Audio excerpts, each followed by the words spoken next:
ठीक है, okay, good. तो हम लोग पढ़ रहे थे हिंद आर्याई या तारीख ज़बान उर्दू, और उसके हमने 2 चैप्टर या 2 पॉइंट जो है वो हमने कवर कर लिए हैं। एक था कदीम हिंद आर्याई और दूसरा था हमारा अहद वस्ता। ये हम लोगों ने जो है वो प्रीवियस क्लास में आपके कवर करा दिए थे, और आज जो हमारी क्लास शुरू होगी वो होगी हमारे जदीद हिंद आर्याई से। जदीद हिंद आर्याई, जिसको हम लोग क्या कहते हैं, आधुनिक काल कहते हैं उर्दू ज़बान के हवाले से, आधुनिक काल। और अगर आपने तारीख के पश मंज़र में देखा हो तो जो आधुनिक काल है वो हमारा शुरू होता है कब से, जब से अंग्रेज आए। हालांकि अंग्रेज हमारे यहाँ पे 1600 या 1608 के आसपास आ गए थे, अकबर के ज़माने में ही आ गए थे। लेकिन फिर जहांगीर का दौर आया तो उसमें वो बाकायदा तौर पे आ गए, और उसी के काल में जो है वो क्या की, अपनी फैक्ट्री स्थापित की या अपनी फैक्ट्री की बुनियाद डाली। और वहीं से जो है वो हम लोग मॉडर्निज्म की तरफ चले गए, यानी कि आधुनिक काल की तरफ को हमने काम करना शुरू किया, जो आज तक क्या कहलाता है, आधुनिक काल कहलाता है। हालांकि आधुनिक काल के समकालीन या हम असर या कंटेम्पररी जो है वो हम लोग किसको पढ़ते हैं, पॉलिटी को भी पढ़ते हैं। क्योंकि पॉलिटी जो हमारे यहाँ शुरू होती है, इतिहास शुरू होता है, वो शुरू होता है 1757 से, यानी कि प्लासी के युद्ध से, या कह सकते हैं बक्सर के युद्ध से। यहाँ से जो है वो हमारी पॉलिटी शुरू होती है। तो आधुनिक काल और मॉडर्निज्म या कह सकते हैं पॉलिटी जो है वो हमारी दोनों ही हम असर चलती है तारीख में। लेकिन उसके अलावा हम जब यहाँ बात करते हैं जबान के बारे में, जदीद के बारे में, तब हमारा ये जदीद हिंद आर्याई जो दौर शुरू होता है वो शुरू होता है 1000 ईस्वी से लेके ताहाल तक। ताहाल से मुराद होता है आज तक जब आप लोग ये क्लास ले रहे हैं। तो ये जदीद जो हिंद आर्याई है, अगर आप इसे देखेंगे कि 1000 और अभी कितना चल रहा है, 2024 चल रहा है, 2024 जो है वो चल रहा है। तो जब आप लोग इसे देखेंगे तो आपको समझ में आएगा। आवाज गायब हो गई क्या? बोर्ड दिखाई दे रहा है? बोर्ड विजिबल है? हाँ ठीक है, ओके, ठीक है, ठीक है। तो जब हम लोग पढ़ते हैं 2024 को, तो और ये आ जाता है 2024, और 1000 को जो हम लोग इसमें माइनस करेंगे तो ये आ जाएगा हमारा 1024। यहाँ पे जो है वो लिखने में थोड़ी सी गलती है, 924 नहीं बल्कि 1024 यहाँ पे हो जाएगा। पता होगा वो है अहद वस्ता। क्योंकि अभी उसके कितने साल है हमारे पास, 1500 साल है। कदीम की बात करें तो 1000 साल है, और जदीद की बात करें तो 924 साल है। तो इसलिए अभी तक जो हमारा सबसे कदीम और सबसे बड़ा है वो क्या है, अहद वस्ता है। तो अहद वस्ता को हमने कल कवर कर लिया था, और आज हम लोग बात करेंगे जदीद हिंद आर्याई की। और जदीद हिंद आर्याई में हमने जो जबानें पढ़ी, सूर सैनी अभ्रंश पढ़ी, प्राकृत पढ़ी, उनसे जो आगे चल के बोलियां बनी, जदीद हिंद आर्याई उसी में आती है। और जदीद हिंद आर्याई में जब हम लोग बात करते हैं दो दो चीजों पर खास तौर पे ध्यान रखते हैं। सबसे पहले हम लोग लगते हैं मगरिबी हिंद पे। मगरिबी हिंद पे सबसे ज्यादा हम लोग क्या करते हैं, तवज्जो देते हैं, और इसके अलावा मशरिकी हिंद पे। मगरिबी हिंद और मशरिकी हिंद यानी कि पूर्वी भारत और पश्चिमी भारत। इसके अलावा आपको मैंने कल भी बताया था, जो सिंध का इलाका है वो भी क्या है, इंपॉर्टेंट है, क्योंकि वहां से भी उर्दू की जाए पैदाइश के नजरिए जो है वो दिए हैं। जैसे सैयद सुलेमान नदवी ने दिया है नुकूस सुलेमानी में, 1939 में उनकी जो है वो किताब है। इसी के अलावा पंजाब में उर्दू है हाफिज महमूद शिरानी की, जो 1928 में लिखी गई है। वो भी क्या है, पंजाबी से या पंजाब से उर्दू की जाए पैदाइश बताती है। अब वो पंजाब के किस इलाके से है, कैसे है, वो आज जो है वो हम लोग इस क्लास में जो है वो बात करेंगे। तो सबसे पहले हम लोग बात करते हैं शुमाल की, यानी कि शुमाली हिंद की। शुमाल हिंद जो है वो आता है हमारा नॉर्थ में, यानी कि उत्तर की तरफ। और अगर हम लोग मैप में देखें इस तरफ से, तो यहाँ पे जो है वो हमें क्या दिखता है, ये हमारा एरिया उत्तर का है, इसे हम लोग कहते हैं नॉर्थ। ठीक है। अब यहाँ से जो है वो बहुत सारे लोग आए हैं हिंदुस्तान में। मैंने आपको कल भी बताया था, अलप्तगीन हुआ, सुबुक्तगीन हुआ, महमूद गजनवी हुआ, मोहम्मद गोरी हुआ, बाबर हुआ, ये सारे यहीं से आए हैं। तो शुमाली हिंद में जो है वो उर्दू के जाए पैदाइश होने के सबसे ज्यादा क्या है, चांसेस हैं। इसीलिए हाफिज महमूद शिरानी ने उर्दू की जाए पैदाइश पंजाब से बताई है, और पंजाब से भी किससे, दो लैंग्वेज से। तो इसीलिए शुमाली हिंद में, ठीक है, शुमाली कह लें या शुमाली मगरिबी कह लें, क्योंकि ये वाला जो एरिया होता है इसे हम नॉर्थ और वेस्ट कहते हैं, उत्तर पश्चिमी कहते हैं इस वाले एरिया को। तो शुमाली या मगरिबी हिंद की बोलियां कितनी हैं, दो हैं। कौन कौन सी? एक है लहिंदा, जो मैंने आपको कल भी बताया था, और दूसरी है हमारी लहिंदा के अलावा सिंधी। सिंधी जो पंजाबी का ही एक रूप है, लहिंदा भी पंजाबी का एक रूप है, और सिंधी भी पंजाबी का एक रूप है। पंजाबी क्या हो गई, जबान हो गई, और ये क्या हो गई, ये बोली हो गई। यहाँ पर मैं आपको एक छोटा सा फर्क बता देता हूँ, बोली में और जबान में। एग्जाम में अक्सर पूछ लिया जाता है कि इसका बुनियादी फर्क क्या है। बोली का कोई अपना कवायद लिटरेचर नहीं होता है, बोली का अपना कोई अदब नहीं होता है, यानी कि इसकी कोई तसनीफ नहीं होती। जबान में लिटरेचर होता है, जबान में अदब जो है वो आपका शामिल होता है। पहले जबान आती है, उसके बाद बोली आती है। पहले जबान आएगी, उसके बाद बोली आएगी। इसके अलावा एक और बुनियादी फर्क है कि जबान का जो इलाका होगा वो वसी होगा, और जो बोली का इलाका होगा वो कुशादा होगा या कुंद होगा, यानी कि बहुत छोटा सा होगा। ये कुछ फर्क है बोली में और जबान में। तो इसी तरह से पंजाबी जो है, पंजाबी जो है वो पूरे पंजाब के इलाके में बोली जाती थी, उसका इलाका बड़ा था, लेकिन कुछ हिस्से जो है वो मखसूस हैं। जैसे अगर हम बात करें लिहिंदा की, ये कहाँ बोली जाती थी? ये बोली जाती थी मगरबी पंजाब में, मगरबी पंजाब में। तो ये जो लिहिंदा है ये मगरबी पंजाब की क्या थी? बोली थी। इसके अलावा जो सिंधी थी, वो पंजाब में ही एक इलाका पड़ता है सिंध, जो वर्तमान में आधा पाकिस्तान में है और आधा कहाँ पर है? हिंदुस्तान में। ठीक है, तो अक्सर जो है वो मगरबी पंजाब में लहिंदा बोली जाती है, और सिंध के इलाके में क्या बोली जाती है? सिंधी बोली जाती है। अब यहाँ पे पंजाबी जो है, मैंने आपको कल भी बताया होगा शायद, जो पंजाबी है, पंजाबी का रस्मुल खत क्या होता है? पंजाबी का रस्मुल खत यानी कि पंजाबी की लिपि क्या है? पंजाबी की लिपि क्या है?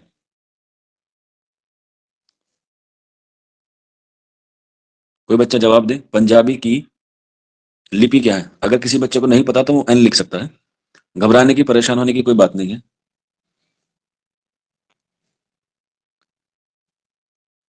ओके, शाहिद इकबाल, सबा, बिल्कुल, वेरी गुड, शाबाश।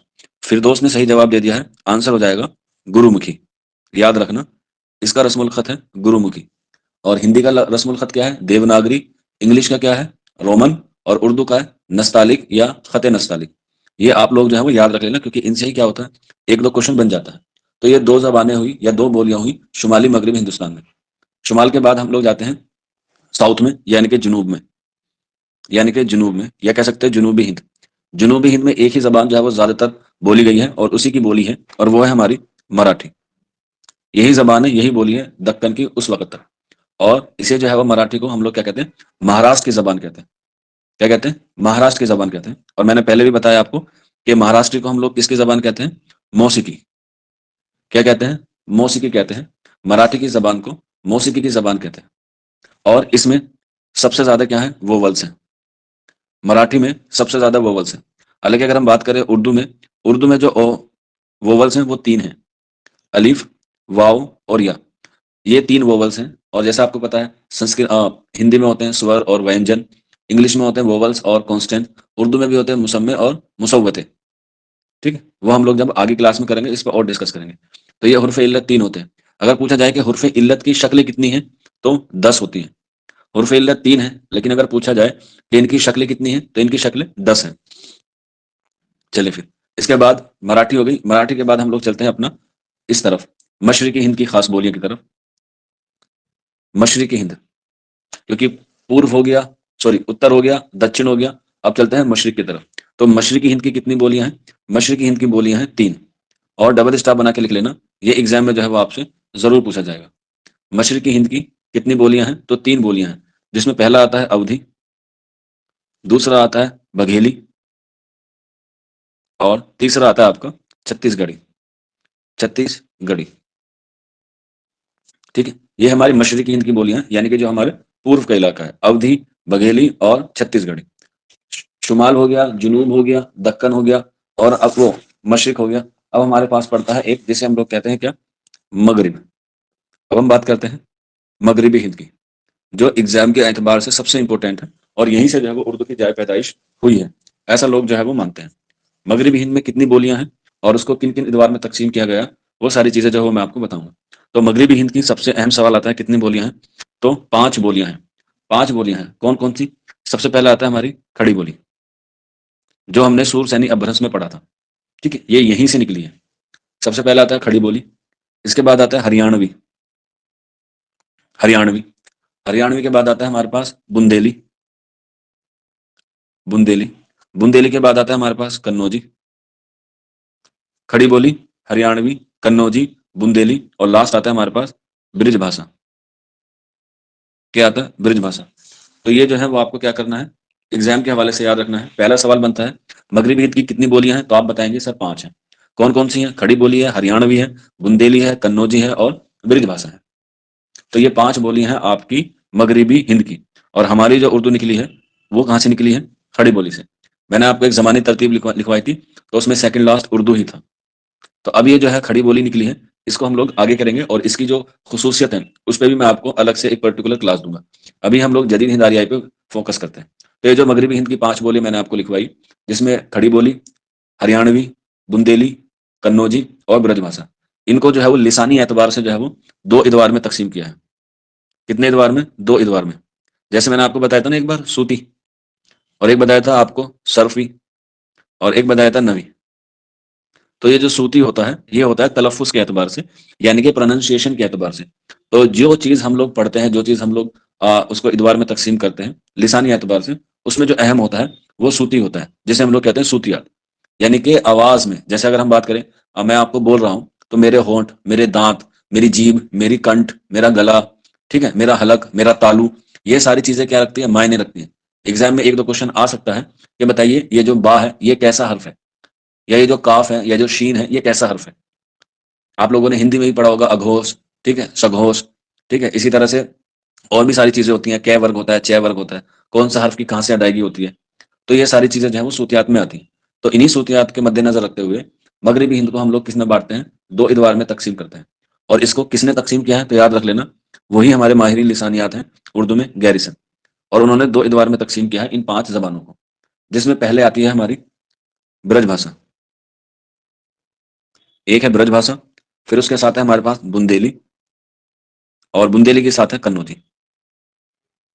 कन्नौजी यानी कि ये तीनों, ब्रजभाषा, बुंदेली और कन्नौजी, ये एक पार्ट में है, और जो दूसरे पार्ट में है वो बाकी दोनों है।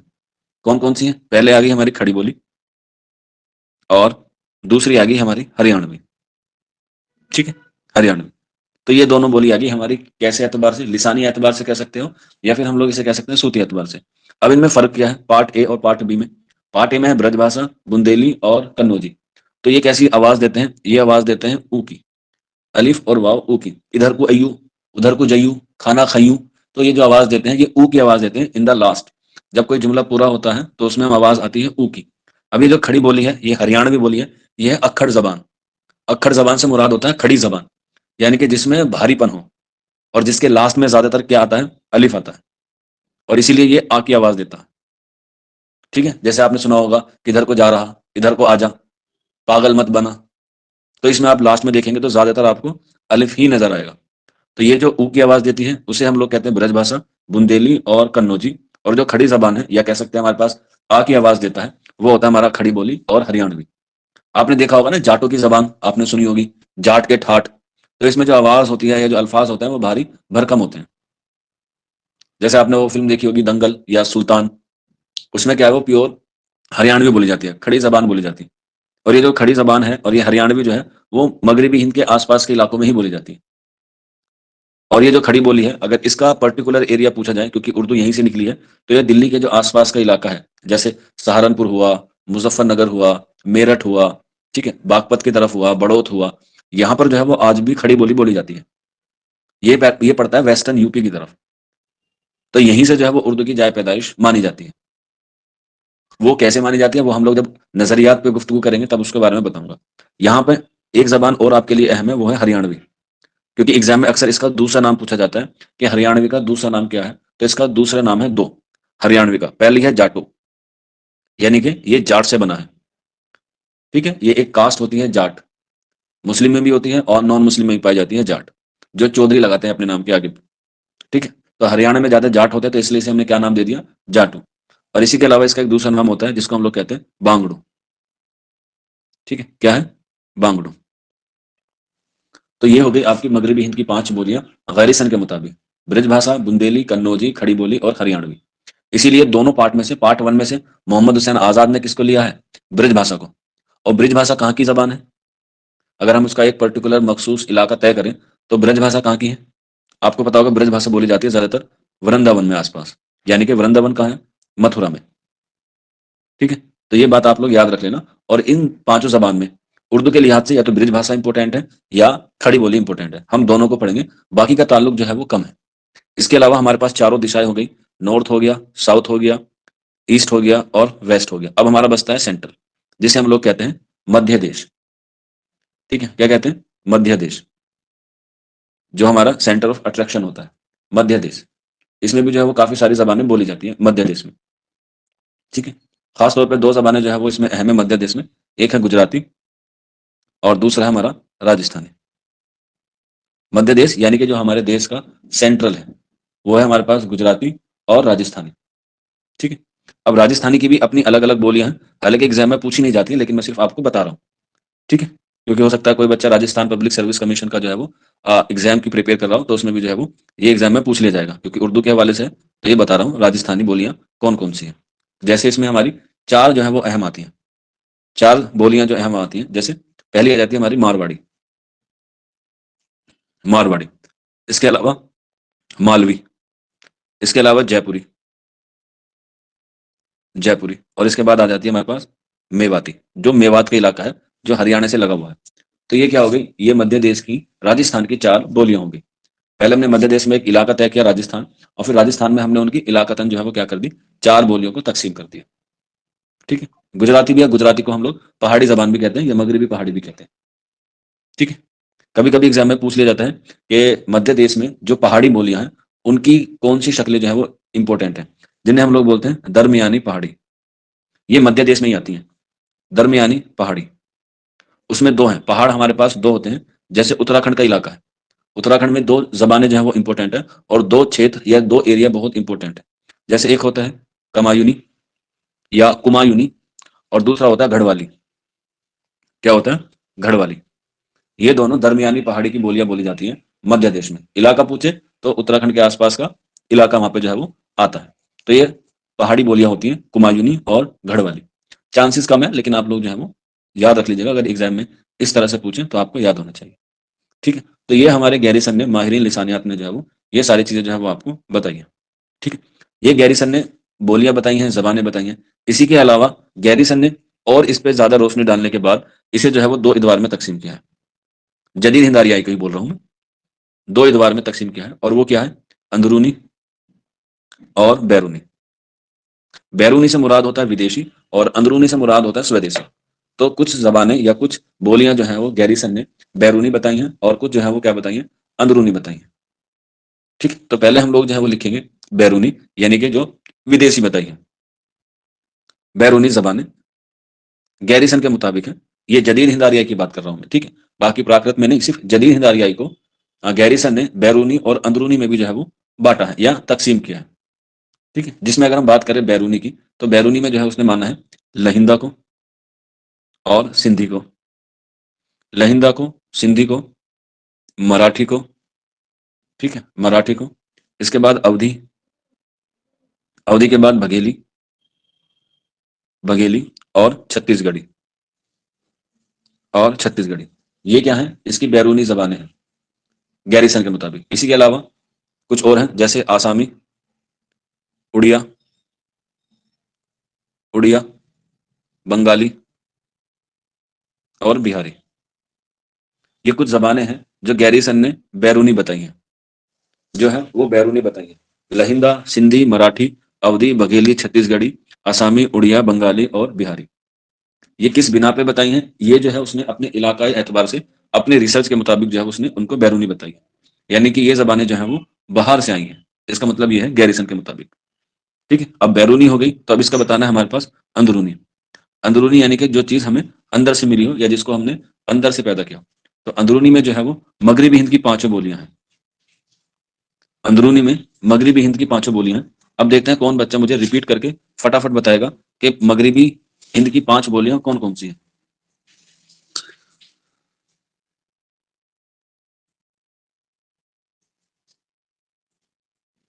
महमूद अली बता रहे हैं खड़ी बोली, मुस्कान खड़ी बोली, हरियाणवी, वेरी गुड। एक साथ बताएं सारे, जल्दी जल्दी, कमेंट बहुत तेज जा रहे हैं। बुंदेली, ब्रिजभाषा, गुड।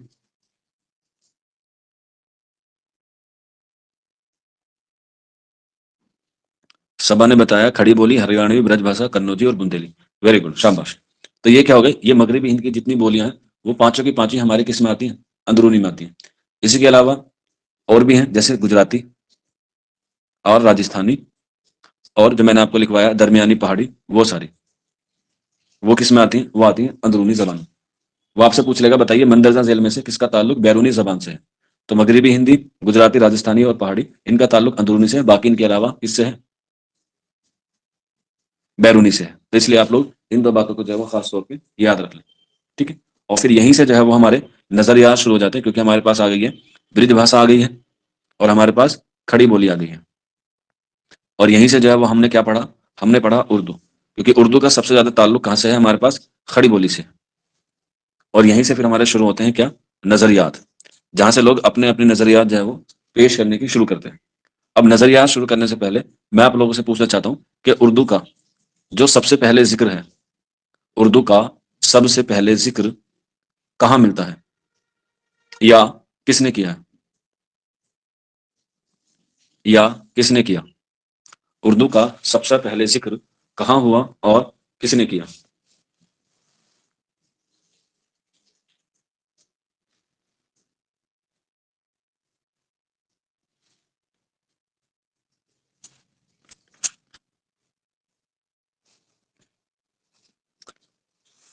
सबा बता रही है मुकदमा तारीख जबान उर्दू।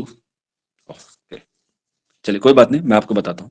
उर्दू जबान का या उर्दू लफ्ज का जो सबसे पहले जिक्र मिलता है वो हमें मिलता है बाबरनामा में, या जिसे हम लोग कहते हैं तुजुक बाबरी। ये क्या है? बाबर की लिखी क्या है? आत्मकथा है, जो किसमें लिखी है? फारसी में लिखी गई। और आपको पता है बाबर कब आया हिंदुस्तान में? 1526 में, जब उसने क्या लड़ा? पानीपत का प्रथम युद्ध लड़ा, या पानीपत की पहली लड़ाई लड़ी। उसी के बाद उसने जो है वो अपनी आत्मकथा लिखने की शुरुआत की, और उसी में जो है उसने बताया उर्दू लफ्ज का जो हमें सबसे पहले जिक्र मिलता है वो हमें मिलता है कहाँ पर? तुजुक बाबरी में, जो किसकी खुद नविश्त है? बाबर की। दो सिन्फ होती हैं, खुद नविश्त होता है, एक सवाने होती है। खुद नविश्त होती है ऑटोबायोग्राफी, जो इंसान खुद लिखता है, और सवाने होती है जो कोई दूसरा लिखता है किसी की, ठीक है। तो सबसे पहले हमें उर्दू का जिक्र मिलता है बाबरनामा में, जिसको हम लोग तुजुक बाबरी कहते हैं, ठीक है, जिसका मुसन्निफ खुद बाबर ही है। अगर हम बात करें, जिक्र तो वहां कर दिया, लेकिन इसका सबसे पहले इस्तेमाल किसने किया वो आपको पता होना चाहिए। उर्दू का सबसे पहले इस्तेमाल, उर्दू का सबसे पहले इस्तेमाल किसने किया और कब किया? और कब किया? देखते हैं कौन बच्चा बताता है।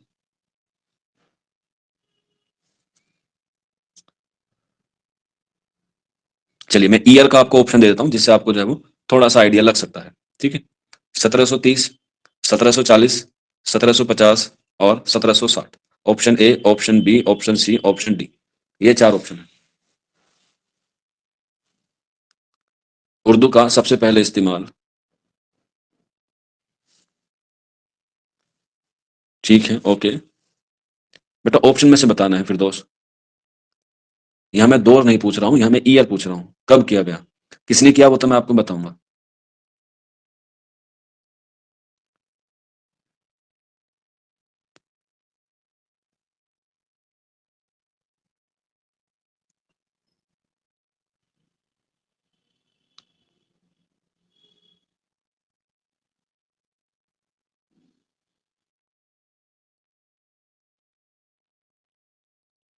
मुस्कान कह रही है ए और डी। बेटा एग्जाम में एक ही ऑप्शन चूज करना होता है, गोला एक ही भरना होता है।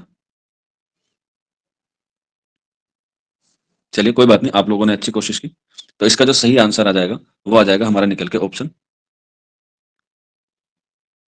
बी, 1750। और किसने किया था? ये किया था गुलाम हमदानी मुसफ़ी ने।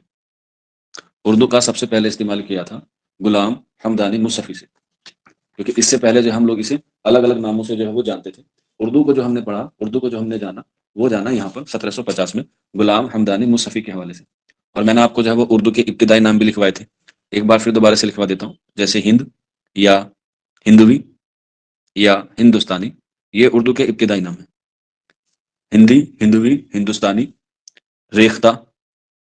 रेख्ता, रेख्ता के माने कभी कभी पूछ लिया जाता है, तो रेख्ता के माने होते हैं गिरी पड़ी जबान, ठीक है, गिरी पड़ी जबान, या बुनना, या नए साचे में ढालना, ठीक है, ये सारे नाम है रेख्ता के। हालांकि एग्जाम में गिरी पड़ी जबान ज्यादा पूछा जाता है, गिरी पड़ी, बुनना या नए साचे में ढालना। इसके बाद रेख्ता के बाद हम इसे कहते हैं लश्करी। लश्करी, क्योंकि उर्दू के मायने क्या होते हैं? लश्कर के होते हैं। उर्दू जो है वो तुर्की ज़बान का लफ्ज़ है। शायद मैंने आपको एक क्लास में अरबी ज़बान का लफ्ज़ लिखलवाया होगा, तो उसे करेक्शन कर लीजिएगा। उर्दू जो है वो तुर्की ज़बान का लफ्ज़ है और उसके मायने होते हैं लश्कर के। इसी के अलावा इसे हम कहते हैं दक्कनी, दक्कनी ज़बान के, और इसको हम लोग गुजराती भी बोलते हैं या गुजरी भी बोलते हैं, ठीक है?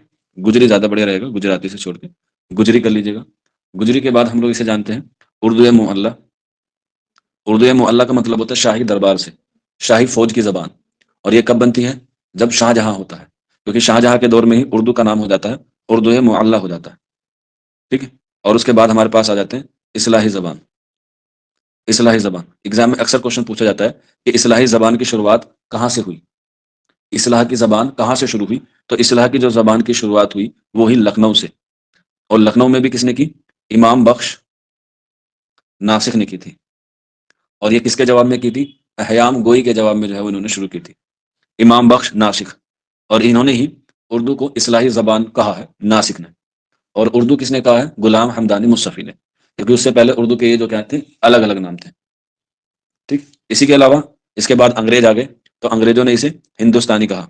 इसीलिए फोर्ट विलियम कॉलेज में शोबाए हिंदुस्तानी कायम किया गया था। शोबाए हिंदी या शोबाए उर्दू नहीं कहा गया, क्योंकि अंग्रेजों ने इसे उर्दू ज़बान को हिंदुस्तानी ज़बान कहा या मोरस कहा।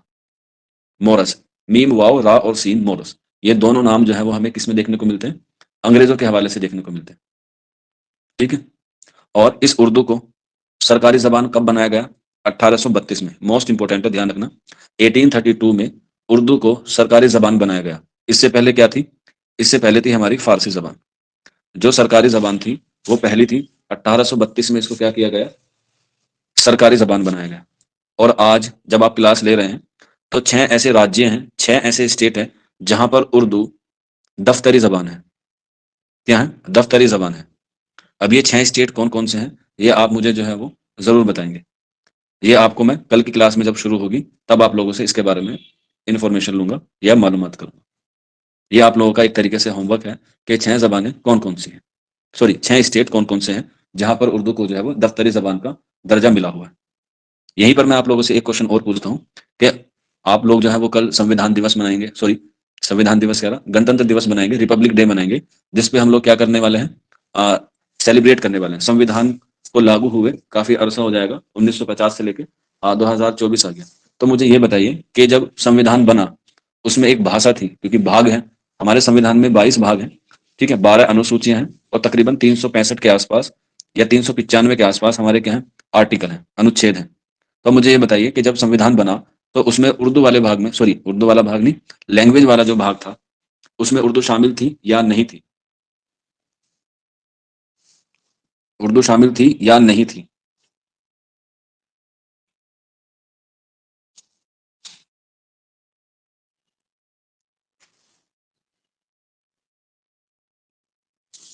बिल्कुल, शामिल थी। उर्दू जो है वो हमारे संविधान में पहले ही शामिल थी। और जब संविधान बना, क्योंकि हम लोग ज़बान पढ़ रहे हैं, भाषा पढ़ रहे हैं, तो मुझे ये बताइए कि जब संविधान बना, उस वक़्त हमारे संविधान में कितनी भाषाएँ थी? जब हमारा संविधान बना, उस वक़्त कितनी भाषाएँ थी? 18?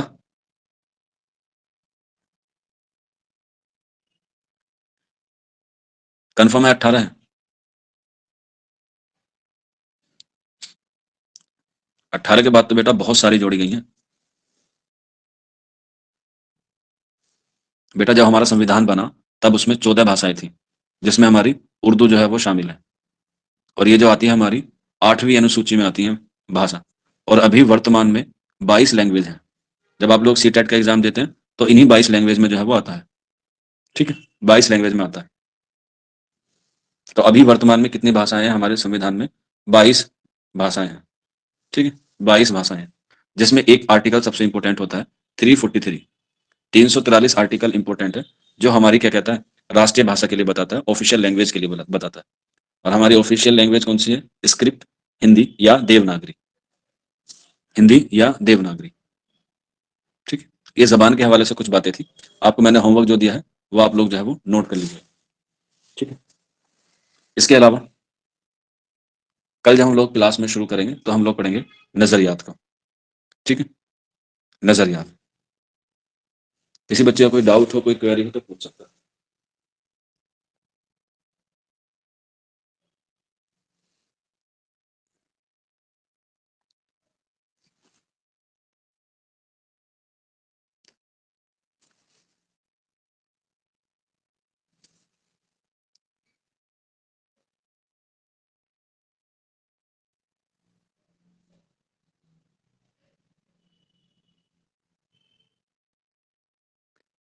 महमूद अली कह रहे हैं सर जो 14 भाषा थी वो कौन कौन सी थी? बेटा वो आपको पॉलिटी वाली क्लास में करा दी जाएगी। ठीक, वो पॉलिटी का पार्ट था। यहाँ सिर्फ जबान की मैंने मुख्तसर तारीफ जो है वो आपको बताई। जिस चीज की जहां जरूरत है वहां पर आपको उसके बारे में बता दिया जाए। यहाँ जबान का नाम आया तो जबान के हवाले से मैंने आपको थोड़ी सी बातें बता दी। ठीक है, चलिए फिर मुलाकात होती है कल।